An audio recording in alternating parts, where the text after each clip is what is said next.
V glavni zgodbi današnje avtomobilnosti ne bomo povedali ničesar, česar ne bi že vedeli, a žal ne upoštevali.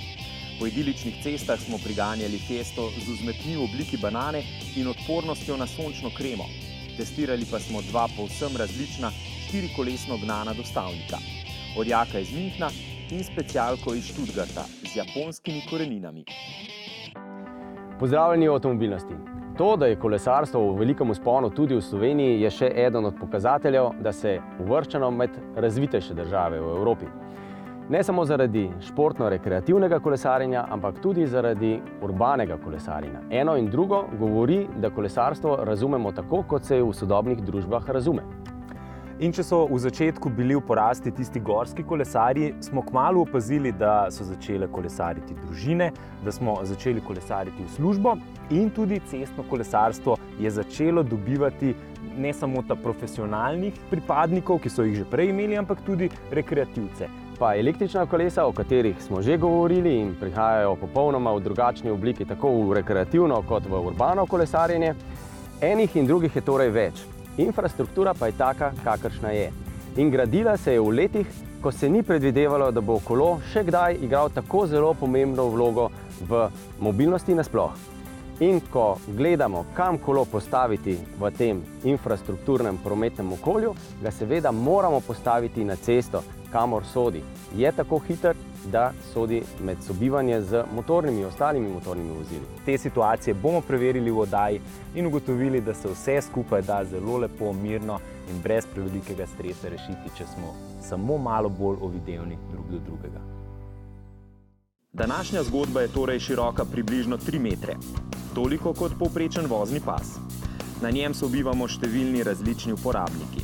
Poleg avtomobilistov še tovornjakarji, avtobusarji, traktoristi, ki sploh niso več tako počasni, pa tudi številni vozniki, ki s svojimi ozkimi prevoznimi sredstvi zavzemajo samo majhen delež teh 3 metrov. Torej motoristi, ti so ponavadi prehitri, da bi bila ob srečanju z njimi prva misel prehitevanje, in pa kolesarji. Slednji so počasnejši, največ 25 km/h se smejo voziti, zato jih vozniki navadno takoj želimo prehiteti. In ker so kolesarji s svojim dvokolesom široki komaj kakšnega pol metra, se nam za volanom avtomobila to zdi sila enostavno in neproblematično početje. V vsakršni situaciji na cesti, celo takšni, ki ji pravimo prehitevanje v škarje. Povsem drugače se počutimo, ko sedemo na kolesarski sedež in primemo za krmilo. Takrat se redno jezimo na avtomobiliste, le zakaj nas morajo prehitevati tako zelo na tesno, zakaj nas morajo spravljati v strah, žal vse prepogosto celo v resnično smrtno nevarnost. Večinoma gre pri tesnem prehitevanju zgolj za slabo perspektivo, žal pa kdaj tudi za jezo in nagajanje. To slednje je sploh posledica dejstva, da smo kolesarji in avtomobilisti drug z drugim nezadovoljni. Največkrat je temu tako tudi zaradi pogoste prakse pri skupinskem kolesarjenju. Pogosto se namreč kolesarji vozijo vštric in ne drug za drugim v ravni vrsti. Kako je prav, je v Sloveniji jasno opredeljeno. Skupina kolesarjev se mora voziti v koloni. Pika. Pa vendar se o smiselnosti tega določila mnenja zelo krešejo. Tudi zaradi izkušenj iz tujine. V marsikateri severni sosedi se kolesarji namreč smejo voziti v vštric. Naše ceste so pač takšne, kakršne so in pač treba vklopiti ne samo razum, ampak tudi strpnost. S strpnostjo se torej vrnimo k prehitevanju. Italijani recimo imajo celo v zakonu določeno, da mora avtomobilist kolesarja prehiteti na oddaljenosti najmanj meter, na podeželju celo s poldrugim metrom razdalje do krmila. V praksi naj prehitevanje torej ne izgleda tako, kot smo v nadzorovanih okoliščinah posneli skupaj s pogumneži iz največjega slovenskega kolesarskega kluba. Naše poslanstvo kluba je širše kot samo tekmovalna naravnanost in športni rezultati. Prepričani smo, da tudi za temi kolesarji oblikujemo kulturo strpnosti v prometu. In te funkcije, te vloge, ko si kolesar, ko si motorist ali ko si šofer v avtomobilu, je treba ozaveščati maksimalno. Kaj pa vi oziroma vaši kolesarji pričakujete od nas voznikov oziroma od drugih udeležencev v prometu? težko rekla, da sploh kaj pričakujemo drugega kot spoštovanje in razumevanje, da če si udeleženec v prometu, na kolesu si najbolj ranljiv. Proizvajalci vozil dajejo ogromno pozornosti na varnost potnikov v vozilu, voznikov, tudi pešcev, ampak samo vozniki pa smo tisti, ki lahko prispevamo k večji prometni varnosti vseh udeležencev v prometu. In naše podjetje je s kolesarstvom povezano dolga leta in nekako bi želela apelirati tudi letos vsakič znova na voznike, da na naše ceste s svojim ravnanjem prinesejo več razumevanja, več strpnosti in posledično več varnosti. Ko z avtom prehitevamo kolesarja, naredimo prostor. Še bolje je, če prostor na cesti najdemo skupaj.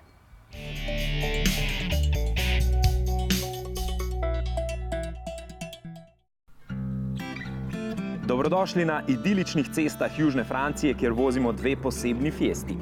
Vročo ST lepotico in pa tisto za aktivne. Active je sicer v osnovi čisto običajna fiesta, a kot vedno so v podrobnostih skrite pomembne izboljšave.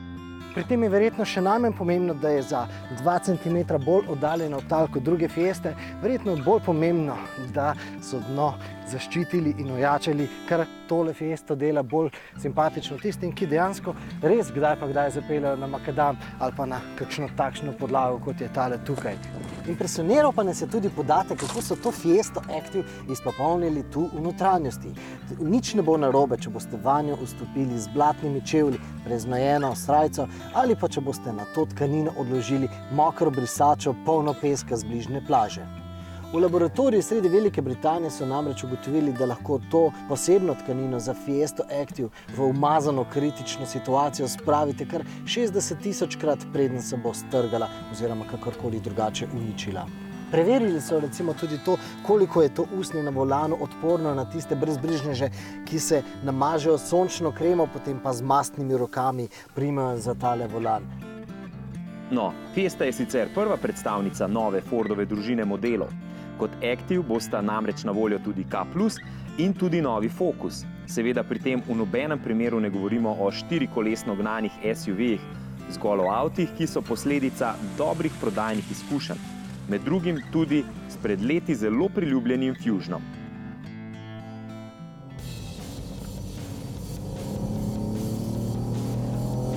No, za razliko od aktivne Fieste pa je tale rdeča popopranka stalnica v Fordovi ponudbi že vse od leta 1984. No, novinka prinaša vrsto tehničnih novotarij in ena je recimo motor. Nima niti ene same konjske moči več, tudi navora ni več, je pa motor bolj učinkovit. To je namreč trivaljnik, en val pa takrat, ko ga ne potrebuje, celo izključi. Trivaljnik ima že sam po sebi karakterno zelo zanimiv zvok, no v tem primeru pa so ga še nekoliko umetno oplemenitili. No, Fiesta ST je bila vedno sinonim za lahkotno in za vrhunsko natančno športno vožnjo, no za tokratno Fiesto pa Ford pravi, da jo lahko hitro in zanesljivo vozi tudi voznik začetnik. Seveda bo izkušenemu vozniku dala še veliko več.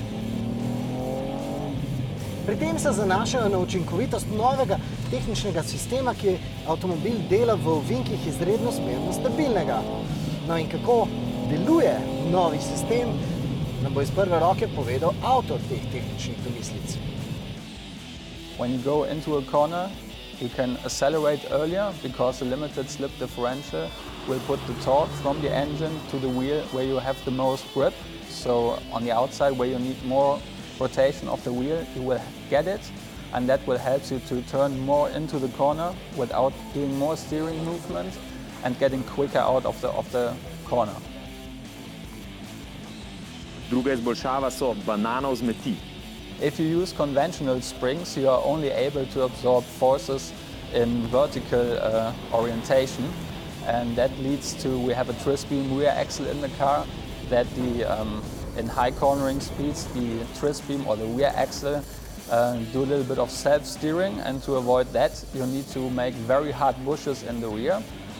And with the force vector spring, this is a little bit bended like a banana, so it's banana shaped, and they are also unique for each side of the car, so you cannot swap them from left to right because of the bending and the winding. We are able to also address side forces, going into the corner. On top on that, we can then also soften the bushes in the rear end to improve also the road noise feedback coming over the rear axle. Ford has a patent on that, and we introduced that technology on the Fiesta ST, and yeah, currently it's the only Ford which has it.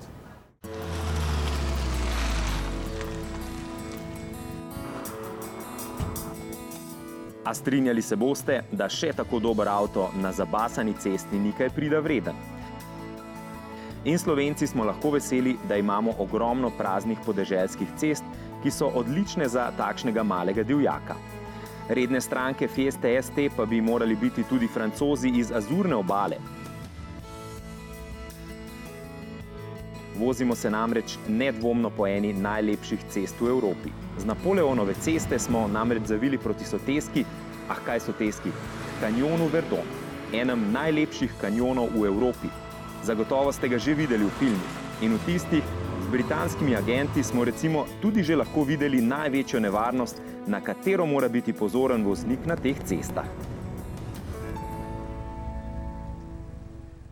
V nadaljevanju oddaje bomo testirali dva povsem različna štirikolesno gnana lahka dostavnika iz profesionalcev za tovorna vozila, ki pa tovrstnih modelov še nista imela. Na megalomanski način bomo praznovali rojstni dan slovenskega podjetja s 6 milijardami prometa, pregnali dizle iz Hamburga in opozorili na pasti Googlovega prodora v avto.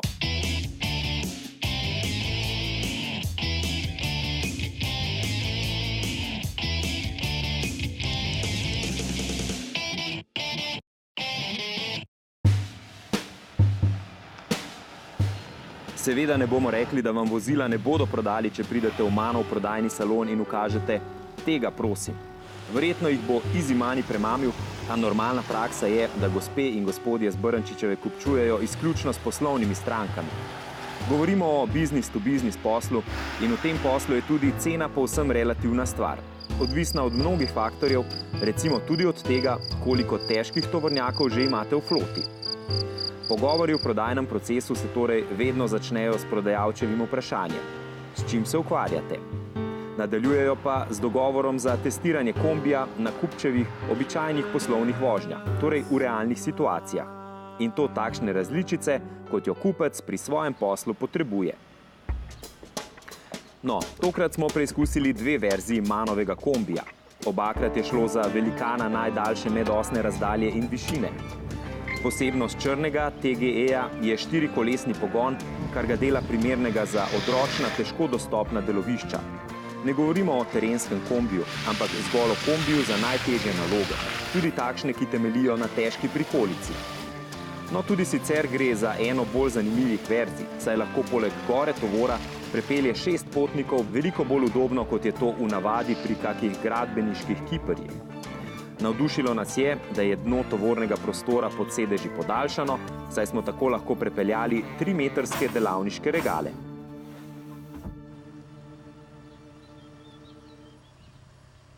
Druga preizkušena različica je bila potniška. Prostorna kabina bi lahko imela še več kot samo 9 sedežev, navdušil pa nas je sistem premikanja le-teh. Govorimo torej o verziji za šolske prevoze, zaradi električnega odpiranja drsnih vrat na izključno desni strani in pa za invalidske organizacije.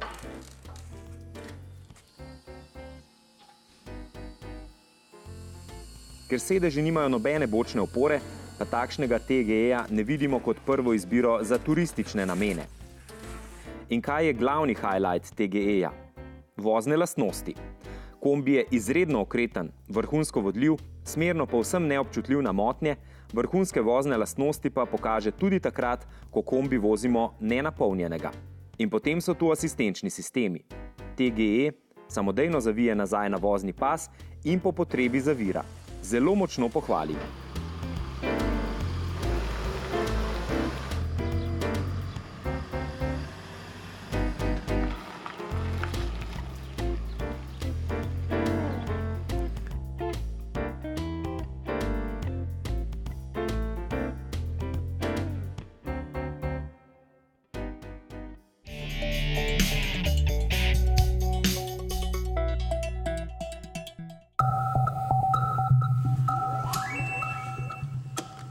V naših raziskavah, ki jih na visoko sofisticiranem simulatorju vožnje izvajamo v digitalnem centru Triglav Lab, smo se tokrat v virtualnem okolju posvetili voznikom z malo izkušnjami in še svežim znanjem pravil vožnje. Tokrat izpostavljamo ugotovitev, da so mladi vozniki v več kot 2/3 spregledali celo nekaj tistih nevarnosti, ki bi jih kljub manjši zalogi izkušenj vendarle že morali znati predvideti.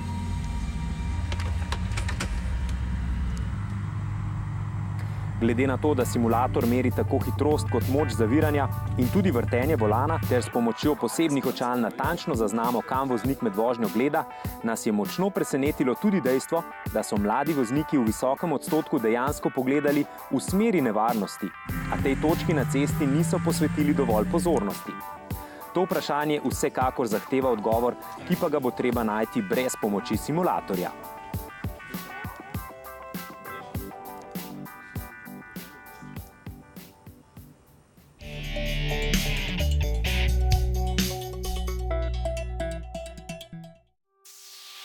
Tokratne avtomobilske novice začnimo z vestjo, da se uradno začenja izganjanje dizlov iz mestnih središč.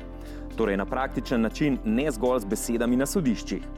100 prometnih znakov, ki nadaljevanje vožnje prepovedujejo vozilom z dizelskimi motorji norme Euro 5 oziroma starejšim, je kot prvo nemško mesto postavil Hamburg, mesto, v katerem se je v zadnjih 10 letih namnožilo število petičnežev.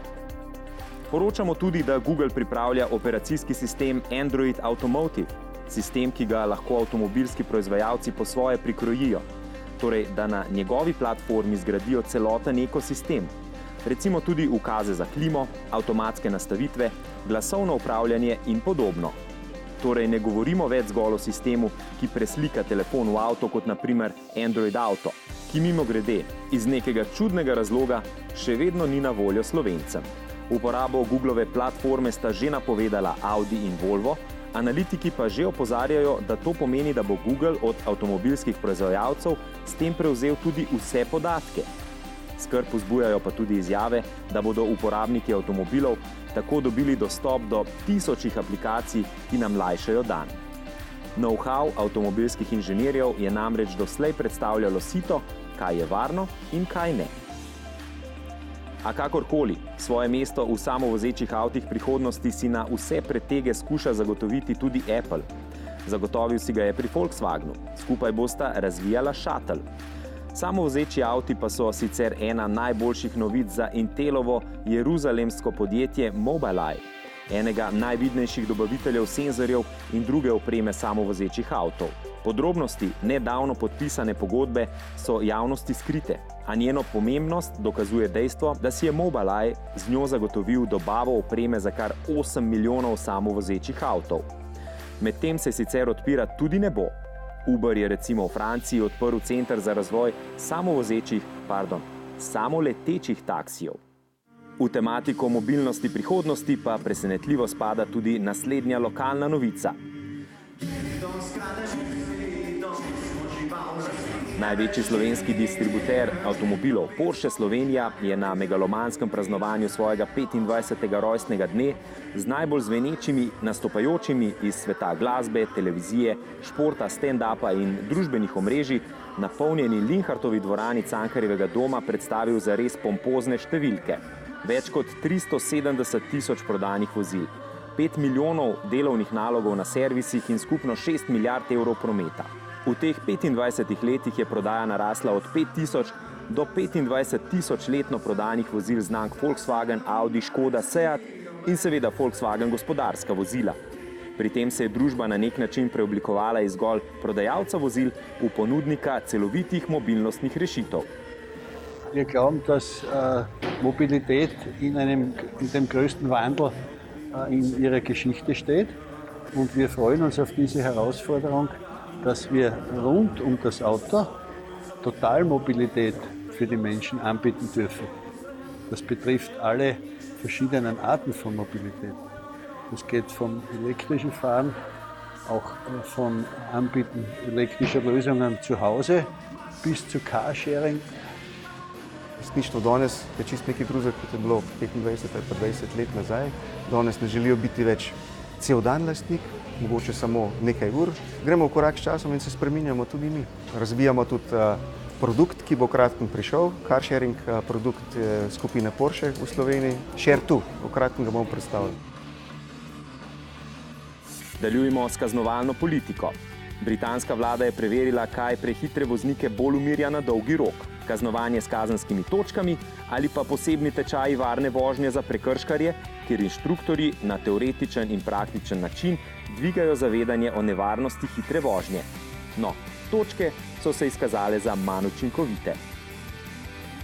Tokratne novice zaključimo z izborom slovenskih gospodarskih vozil leta 2018. Tovornjak leta je DAF XF, avtobus leta je MANov Lions Coach, lahki dostavnik leta prenovljeni Fordov Tourneo oziroma Transit Custom, pick-up leta 2018 pa je postal Mercedes-Benz razreda X. No, in točno tega vam ocenimo v naslednjem prispevku.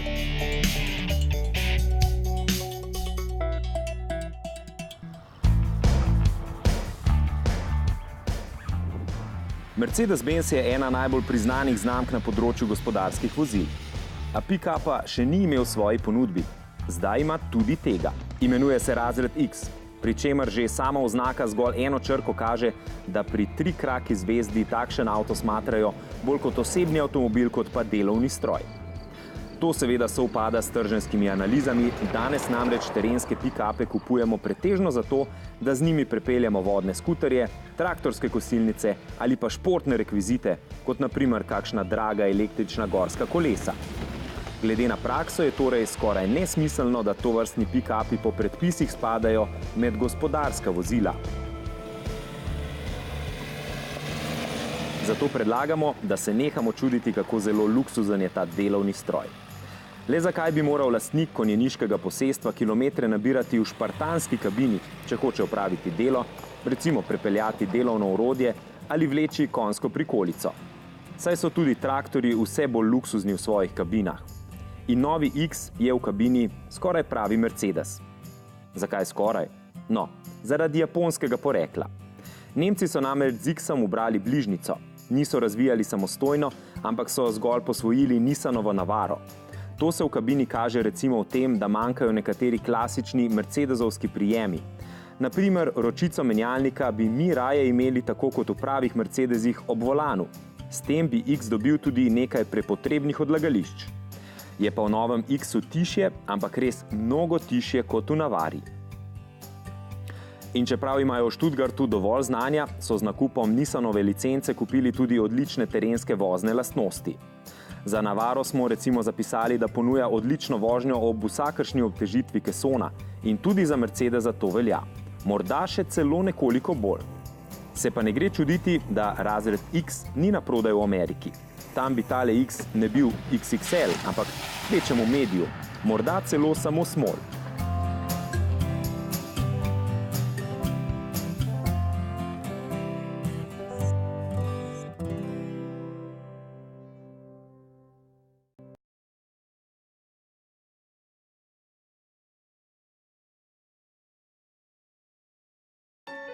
Danes smo v avtomobilnosti govorili o enem načinu oziroma eni obliki sobivanja na naših cestah. Če se spomnite, smo v preteklosti tudi govorili, kako se v pešconah recimo srečujejo kolesarji in pešci in kako neprijetni so trki tam. Ne samo neprijetni. Pravzaprav je zanimivo, kako smo kot kolesarji do pešcev, ki so počasnejši v conah, pešconah, kjer se sploh ne bi smeli vozili, ali pa recimo tam, kjer je najvišja hitrost kolesarjenja dovoljena z 5 km/h, kako smo takrat pravzaprav mi nevarni pešcem, o tem smo takrat govorili in kako hudi so lahko trki. In zdaj, ko smo kolesarji, smo seveda mi šibkejši člen in to, kar smo danes hoteli opozoriti, je, da pravzaprav kako hitro postanemo popolnoma drugačni, ko smo pešci, kolesarji ali avtomobilisti. V resnici smo pa lahko v vseh vlogah vsi. Kako hitro menjamo kožo. Če smo na kolesu, se vedno jezimo na avtomobil, ki vozi preblizu nam. Ko smo pa v avtomobilu, pa vedno kar po gasu in se sploh ne umaknemo, pa naj gre še nekdo nasproti in gredo tukaj res za majhne razdalje do samega kolesarja, kar pa je res nevarno. Predvsem pa naše sporočilo je, tako velika cesta je lahko dovolj za sobivanje. In še 4-krat širša cesta ne more biti dovolj, če smo agresivni. Potrebno je samo razumevanje in kar današnji prispevek, upam, dovolj nazorno pokaže, tudi z grafičnimi prijemi, dovolj je samo upoštevati ostale, poskrbeti za šibkejši člen. Ko smo kolesarji v peš coni na pešce, ko smo avtomobilisti na kolesarje in ko smo motoristi na vse. Imejte se radi. Vmes pa spremljajte avtomobilnost, pogledajte nas Facebook, YouTube in pa seveda se vidimo naslednji teden.